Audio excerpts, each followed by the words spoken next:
Bulletin में सबसे पहले बात करेंगे सुप्रीम कोर्ट में तहरीके अदम एतमाद के मौके पर सियासी तसादुम रोकने से मुतालिक सुप्रीम कोर्ट बार की दरख्वास्त की समाअत हुई। दौरान समाअत चीफ जस्टिस ने रिमार्क्स दिए कि इस्लामाबाद में विफाक की इकाई की प्रॉपर्टी को नुकसान पहुंचाया गया। सदर सुप्रीम कोर्ट बार एहसन भून ने कहा कि ये सिंध हाउस नहीं, विफाक की इकाई पर हमला है। तफसील जानते हैं नुमाइंदा जियो न्यूज़ अब्दुल क़य्यूम सिद्दीकी से। क्या रिमार्क्स दिए गए सुप्रीम कोर्ट में चीफ जस्टिस की जानिब से अब्दुल क़य्यूम सिद्दीकी? जी हाँ, chief justice Pakistan justice Umar Ata Bandial और जस्टिस मुनीब अख्तर पर मुश्तमिल 2 रुकनी बेंच ने सुप्रीम कोर्ट बार एसोसिएशन की वो दरखास्त जो कि पीर को समाअत के लिए मुकर्रर थी, उसकी हंगामी तौर पर हफ्ते को सिंध हाउस पर होने वाले वाक़या के तनाजुर में अर्ली हेयरिंग की। और इस समाअत के दौरान चीफ जस्टिस पाकिस्तान ने IG इस्लामाबाद को तलब किया और अटॉर्नी जनरल ऑफ पाकिस्तान भी अदालत के सामने पेश हुए। अदालत का कहना था कि वफाक की इकाई के जो प्रॉपर्टी है उसके ऊपर उसको नुकसान पहुंचाया गया है, जिस पर जो एहसन भून थे उनका कहना था कि ये प्रॉपर्टी नहीं बल्कि ये सिंध जो है वो एक वफाक की इकाई है और उस पर ये हमला किया गया है। काम अदालत ने कहा कि हम अदालत ने जो एहसन भून है उनसे ये कहा कि आपके वकील मौजूद हैं, हम उनको सुन रहे हैं।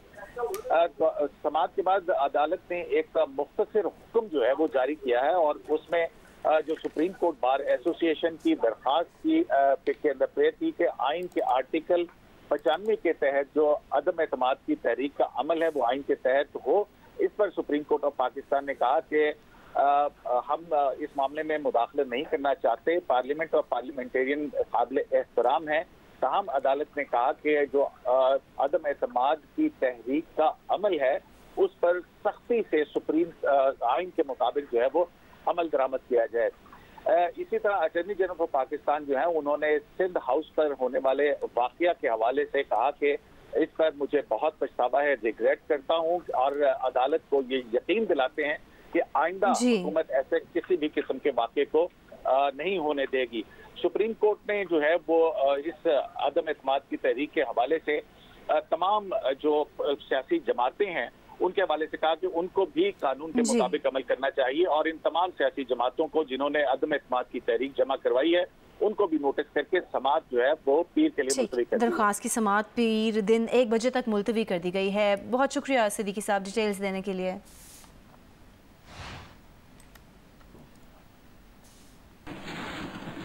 PTI ने मुनहरिफ अराकीन को शो कॉज नोटिस जारी कर दिए हैं। PTI ने 14 मुनहरिफ अराकीन को शो कॉज नोटिस जारी किए हैं, जिसमें कहा गया है कि मुनहरिफ अराकीन वजीर आजम के सामने पेश हों। नोटिस नूर आलम खान, अफजल ढांडला, नवाब शेर वसीर, राजा रियाज, अहमद हुसैन डहर, राना कासिम नून, गफ्फार भट्टू, बासित बुखारी को जारी किया गया है। अयाज अकबर यूसुफजई से मजीद डिटेल्स लेंगे। जी अयाज। जी बिल्कुल, पाकिस्तान तहरीक इंसाफ के सेक्रेटरी जनरल असद उमर ने तहरीक इंसाफ के 14 मुनहरिफ अरकान कौमी असम्बली को नोटिस जारी कर दिए हैं।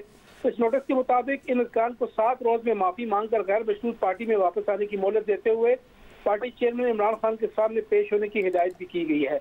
इस नोटिस के मुताबिक जिन अरकान को नोटिस है उसमें नूर आलम खान है, अफजल ढांडिया है, नवाब शेर वसीर है, राजा रियाज है, अहमद हुसैन देरड़ है, कासिम नून है, गफ्फार भट्टू है, आमिर तलाल गोपांग है, बासित सुल्तान है, वजी इकराम है, रमेश कुमार है, नजरत भट्ट है, नजरत पठान है, रियाज मजारी है। इनको नोटिस जारी किए गए हैं। इस नोटिस के मुताबिक मुनहरिफ अरकान से वजाहत भी तलब करते हुए 7 रोज में जवाब न देने और वापस न आने वालों के खिलाफ कानूनी कार्रवाई का हक रखते हैं। वो कानूनी कार्रवाई की जाएगी और उसमें जो डेडलाइन है वो अरकान को 26 मार्च दिन 2 बजे से पहले पार्टी चेयरमैन के सामने पेश होने की मोहलत दी गई है। जी सही है अयाज। अच्छा, ये भी कहिएगा वज़ीर आज़म की ज़ेर सदारत सियासी कमेटी का इजलास भी जारी है, उस इजलास से मुतालिक क्या खबर है आपके पास? देखिए जी, ये इजलास इस वक्त जारी है और इस इजलास में पाकिस्तान तहरीक इंसाफ का जो ब्रेन है वो तमाम लोग इसमें मौजूद है। इस इजलास में स्पीकर असद कैसर को फिर एक मरतबा बुलाया गया है। शाह महमूद कुरैशी, असद उमर है, फवाद चौधरी हैं, अली अमीन गंडापुर और वज़ीर आज़म के प्रिंसिपल सेक्रेटरी आजम खान भी इस इजलास में जो शरीक है। इस इजलास में मुनहरिफ अरकान के खिलाफ जो कार्रवाई हुई है इसके हवाले से तबादला ख्याल किया जा रहा है। और आज जो अहम बात है, हमें ज़राए ने बताया कि कौमी असम्बली का जो इजलास 21 तारीख को बुलाना है, उस हवाले से आज फाइनल फैसला होने के बाद आज ही स्पीकर जो है वो अनाउंस कर सकते हैं कि वो तलब करना चाह रहे हैं 21 मार्च को अदम एतमाद के हवाले से जो तहरीक जमा हुई है अपोजिशन के अरकान की जानिब से, उस हवाले से जो इजलास बुलाना है उस पर आज ऐलान होने का इम्कान है। इसके अलावा इजलास में गुज़िश्ता रोज जो सिंध हाउस में वाक़या हुआ, इस हवाले से बातचीत की जा रही है। इसके साथ साथ इस इजलास से पहले जो है वो कुछ देर पहले अटॉर्नी जनरल जो है उनकी वन मुलाकात भी हुई है। उस मुलाकात में सुप्रीम कोर्ट में जो आज समाअत हुई इस हवाले से। ठीक है अयाज, आपसे मुसलसल अपडेट्स लेते रहेंगे, शुक्रिया।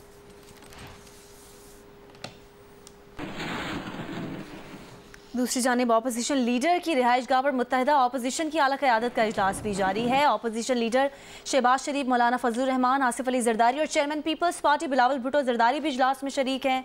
ज़राए के मुताबिक अपोजिशन जमातों का वज़ीर आला खैबर पख्तूनख्वा के खिलाफ तहरीक अदम एतमाद लाने का फैसला सामने आया है। वकार सत्ती ने हमें ज्वाइन किया, उनसे मजीद बात करेंगे। जी वकार, अपडेट कीजिए।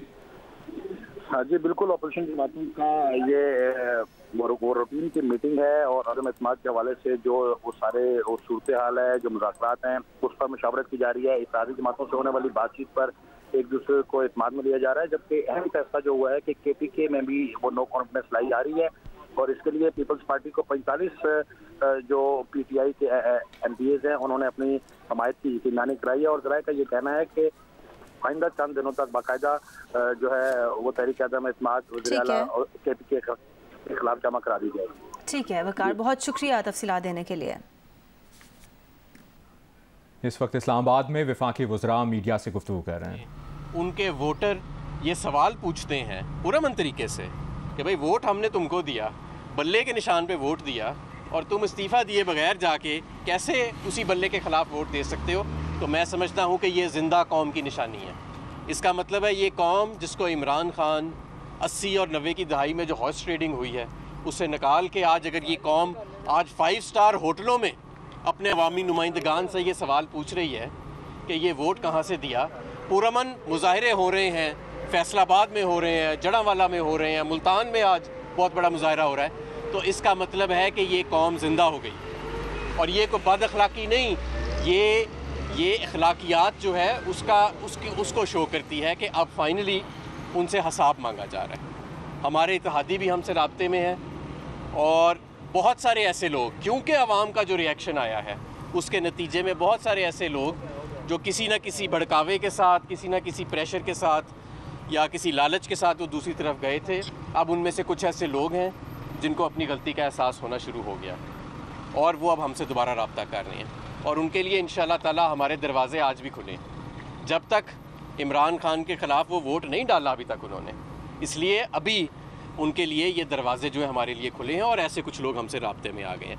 मैं ये बात वजाहत से दोबारा कहना चाहूँगा एक मरतबा फिर कि अगर कोई कौम अपने अवामी नुमाइंदगान से पुरअमन तरीके से लोटाक्रसी और ज़मीर फरोशी के ख़िलाफ़ एहतजाज करती है, चाहे उनके चेहरे पे एहतजाज करती है, जिस तरह कल आपने देखा 5 स्टार होटल में कोई नाज़ेबा गुफ्तगू नहीं हुई, लेकिन वोटर ने पूछा कि मैंने आपको वोट दिया और आप कहाँ चले गए। एक और ऑडियो कॉल चल रही है जहाँ पे एक वोटर सपोर्टर अपने नुमाइंदे से पूछ रहा है कि जनाबे आली मोहतरमुल करम साहब, हमने आपको वोट दिए और आप ये कैसे सोच सकते हैं कि आप किसी और के डब्बे में जाके वोट दे देंगे।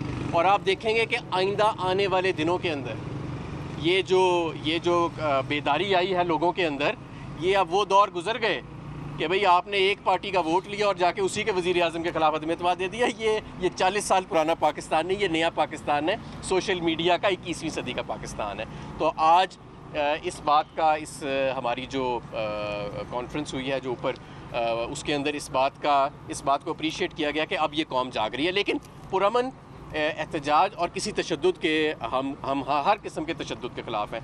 दूसरी बात ये कि हमारा ये जो 27 का जलसा है अमर अल मारूफ के नाम से, वो हम उसके लिए जो तैयारियां हैं उसके सिलसिले में देखा गया कि आवाम में जो इस वक्त एक जोश पाया जा रहा है वो आज से पहले कभी नहीं पाया गया था। जिन्होंने भी ये साजिश प्लान की थी उन्होंने इस चीज़ का प्लान नहीं किया कि पब्लिक सेंटिमेंट जो है वो इतनी तेज़ी से अपने लीडर इमरान खान के पीछे आके खड़ा होएगा और वर्कर हमारा इतना चार्ज होएगा जितना वो हो गया है। आप इंशाल्लाह देखेंगे कि आने वाले दिनों के अंदर आपको हम ये अदम एतमाद की तहरीक को भी नाकाम करेंगे और इस सारी साजिश के नतीजे में अगर कोई एक नतीजा निकलेगा तो वो ये कि पाकिस्तान और पाकिस्तान का वज़ीर आज़म इमरान खान जो है वो भरपूर मजबूत तरीके से एक मरतबा फिर उभरेगा और हमारी पब्लिक ओपिनियन में और पॉपुलर सपोर्ट में मज़ीद इजाफा होगा। अच्छा जी, बिस्मिल्लाहिर्रहमानिर्रहीम। सबसे पहले जो है मैंने ये कल भी पहले दिन ये कहा था कि इंशाअल्लाह शतरंज भी हमारे पास है, चालें भी हमारे पास हैं और मुस्तक़बिल भी हमारे पास है। तो ये लोग जो बादशाह को गिराने निकले थे, इनको पता ही नहीं था कि रास्ते में मुश्किलात क्या आएंगी। अब उनको समझ नहीं आ रही है कि उन्होंने जाना किधर। उनको पता ही नहीं था कि इमरान खान की जो पॉपुलैरिटी थी लोगों में, इन्होंने चंद जो एक हमारे जो मीडिया के दोस्त थे उनकी बातों में आके समझ लिया कि इमरान खान की पॉपुलैरिटी कम हो गई है। हालांकि अब उनको जब एहसास हुआ है और लग पता गया है कि इमरान खान को बग़ैर पाकिस्तान की सियासत मुकम्मल ही नहीं है, तहरीक इंसाफ के बग़ैर पाकिस्तान की हुकूमत मुकम्मल ही नहीं है, अब उनको ये होश जो है हमारे जो सियासी अपोनेंट्स हैं उनको ये आई है और अब उनको लग पता गया है। मैं आपको बड़ा वाज़ेह तौर के ऊपर पूरे पाकिस्तान के लोगों के लिए ये बहुत बड़ी खुशखबरी है। इन मुश्किल हालात में जिस तरह से पेट्रोल और अब बिजली की कीमतों में जो कमी हुई है वो एक तो ज़ाहिर है हर आदमी उसको अप्रिशिएट करता है।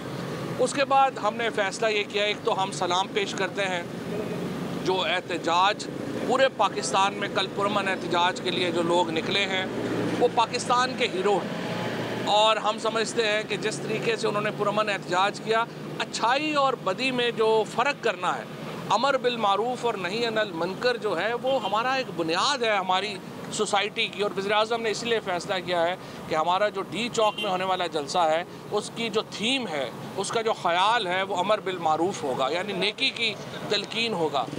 और आपने देखा है कि ये सारे लोग जो बेज़मीर फ़रोश जिनको आज हमने नोटिस भी जारी कर दिए हैं और तौबा का दरवाज़ा भी खुला रखा है, 7 दिन हमने दिए हैं, 7 दिन में जो लोग वापस आ जाएँ। और इसी नतीजे में क्योंकि एक जो साहब थे उनके भाई का फ़ोन आया, उन्होंने कहा कि जी देखें, और भाई उनकी सारी सियासत करते हैं, उन्होंने कहा कि ये जो हरकत हुई है उस पर हम सारा ख़ानदान बड़ा शर्मिंदा है और हम तो हमारे बच्चे जो हैं वो मुंह दिखाने के काबिल नहीं रहे किसी के। तो वो हमने उनसे भी बात की है, लेकिन उसके बाद सिंध पुलिस का पैरा लगा हुआ है तो वो उसकी हमें मदद करें उसको वहाँ से निकालने में। खैर वो तो हम सारा इंशाल्लाह कर लेंगे, किसी को कैद में हम जो है वो नहीं छोड़ेंगे, सब लोगों को मौका मिलेगा बाहर आने का। इत्तेहादियों के साथ भी हमें उम्मीद है कि इंशाल्लाह एक वाज़ेह फ़ैसला उनका जो है वो आ जाएगा इन्हीं चंद दिनों में या अगले 24 घंटों में भी आ सकता है, लेकिन बहरहाल वो भी हम देखेंगे। और ये लोग जो हैं उनकी वापसी का जो सफ़र शुरू होना है वो भी आप सारे जो हैं वो इंशाल्लाह उसको देखेंगे। जहाँ तक इस बात का ताल्लुक़ है कि हुकूमत कहीं जा रही है, हुकूमत ना पहले कहीं जा रही थी, ना अब कहीं जा रही है और ना उसके बाद कहीं जाएगी। जिस लोगों का इमरान खान के साथ गुजारा नहीं हो रहा, जिनको बहुत पेट में दर्द है, उनको हम दवाई देने को तैयार हैं, लेकिन गुजारा इमरान खान के साथ ही इंशाअल्लाह ताला करना पड़ेगा।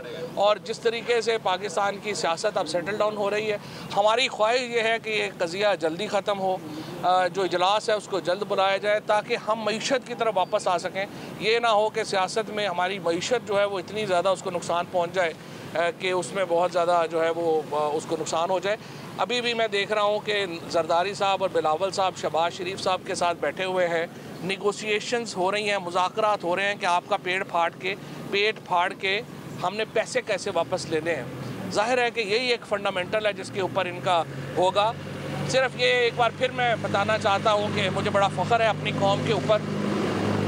उन्होंने साबित किया है कि ये 1989 नहीं है, 1990 की दहाई नहीं है। यहाँ पर बुरे को बुरा कहने वाले लोग मौजूद हैं और हम इंशाल्लाह ये जो पुरअमन एहतजाज है, वज़ीर-ए-आज़म साहब का मैं तमाम PTI के लोगों को ये पैगाम देना चाहता हूँ, पुरअमन एहतजाज हमारा हक है, लेकिन उस एहतजाज में वायलेंस शामिल नहीं होना चाहिए, तशद्दुद शामिल नहीं होना चाहिए। बाकी एहतजाज जो है वो तहरीक इंसाफ का और हर जी शऊर शहरी का ये हक है कि वो आईनी हक है कि वो बुरे को बुरा कहे। सर अपोजिशन तो इस वक्त हुकूमत बना रही है, प्राइम मिनिस्टर तय हो रहे हैं, स्पीकर कौन होगा वो तय हो रहे हैं, उसके ऊपर एक कमेंट करिएगा। और सर 63A1 अदम एतमाद से पहले क्या ये लागू हो सकता है किसी मेंबर के ऊपर?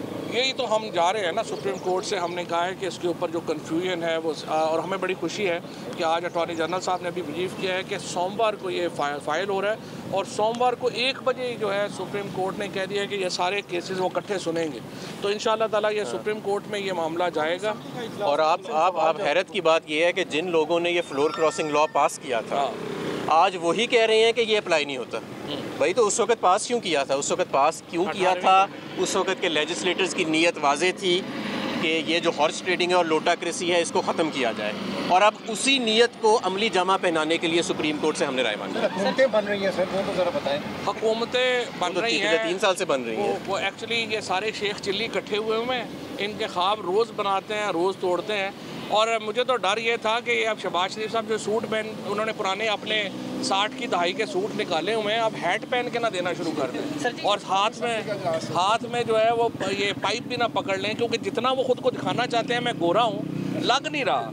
और मेरा ये ख्याल है कि उन्होंने काफ़ी सारी क्रीमें भी मंगाई हैं गोरा लगने के लिए, और दवाइयाँ भी खा रहे हैं। इनको कैसे लगे कि वो गोरे हैं, आप उनको एडवाइस करें। शोएब साहब, आपके कराची से कहना है MNA ने भी वज़ीर-ए-आज़म को स्टेप डाउन करने का कहा है, -1 की बात हो रही है। एक तो ये -1 के हवाले से क्लैरिटी दें, दूसरा सर सोशल मीडिया पे सिविल मिलिट्री ताल्लुकात के हवाले से बड़ी बातें हो रही हैं, उस पर ये भी कहा जा रहा है कि इस्तीफा मांग लिया वज़ीर-ए-आज़म। नजीब हारून ने भी मांगे। नजीब हारून साहब जो है वो उन्होंने ऐसे जज्बाती से आदमी हैं, पहले भी वो इस तरह की बात जो है उन्होंने कर दी है। माइनस इमरान खान PTI क्या है? नजीब हारून को बताएं, आपको अपने घर वाले वोट नहीं देंगे अगर इमरान खान नहीं होगा तो। वो बात करें जितना कद है, अपनी औकात के मुताबिक बंदा बात अच्छा करता, अच्छी लगता है। इमरान खान कहाँ? अब अगर मैं ये कहूँ कि मुझे वोट की, मैं खुद ही बहुत बड़ा फन्ने खान हूँ, मेरा वोट इमरान खान की वजह से, वो मुझे खड़ा करेगा तो वोट मिलेगा। सर, परवेज़ खटक के साथ जहांगीर तरीन ग्रुप के राब्तों की खबर चली, तो अब बताएं क्या हुकूमत बाज़ाब्ता जहांगीर तरीन ग्रुप को ला रही है उसमें? नहीं, वो भी बात मेरी भी हुई थी, खटक साहब की भी हुई थी। उन्होंने हमें यकीन दिलाया है कि वो हतमी फैसला हमारी मुशावरत से। असम्बली का इजलास का बुलाया जा रहा है, ये अभी तक असम्बली का इजलास की कन्फ्यूजन ही तो असल मज़ेदार है। हम कह रहे हैं इतना खर्चा जिनके ऊपर हो रहा है करते रहें, वहाँ रोज़ाना माशाल्लाह क्रेटों पे क्रेट जा रहे हैं, खर्चा बड़ा महंगा होता है ना। मशरूबात भी जा रही हैं और बाकी MNA रखना बड़ा महंगा काम है। ठीक है। बनी गाला के बाहर वफाकी वुज़रा हमाद असर और फवाद चौधरी मीडिया से गुफ्तगू कर रहे थे।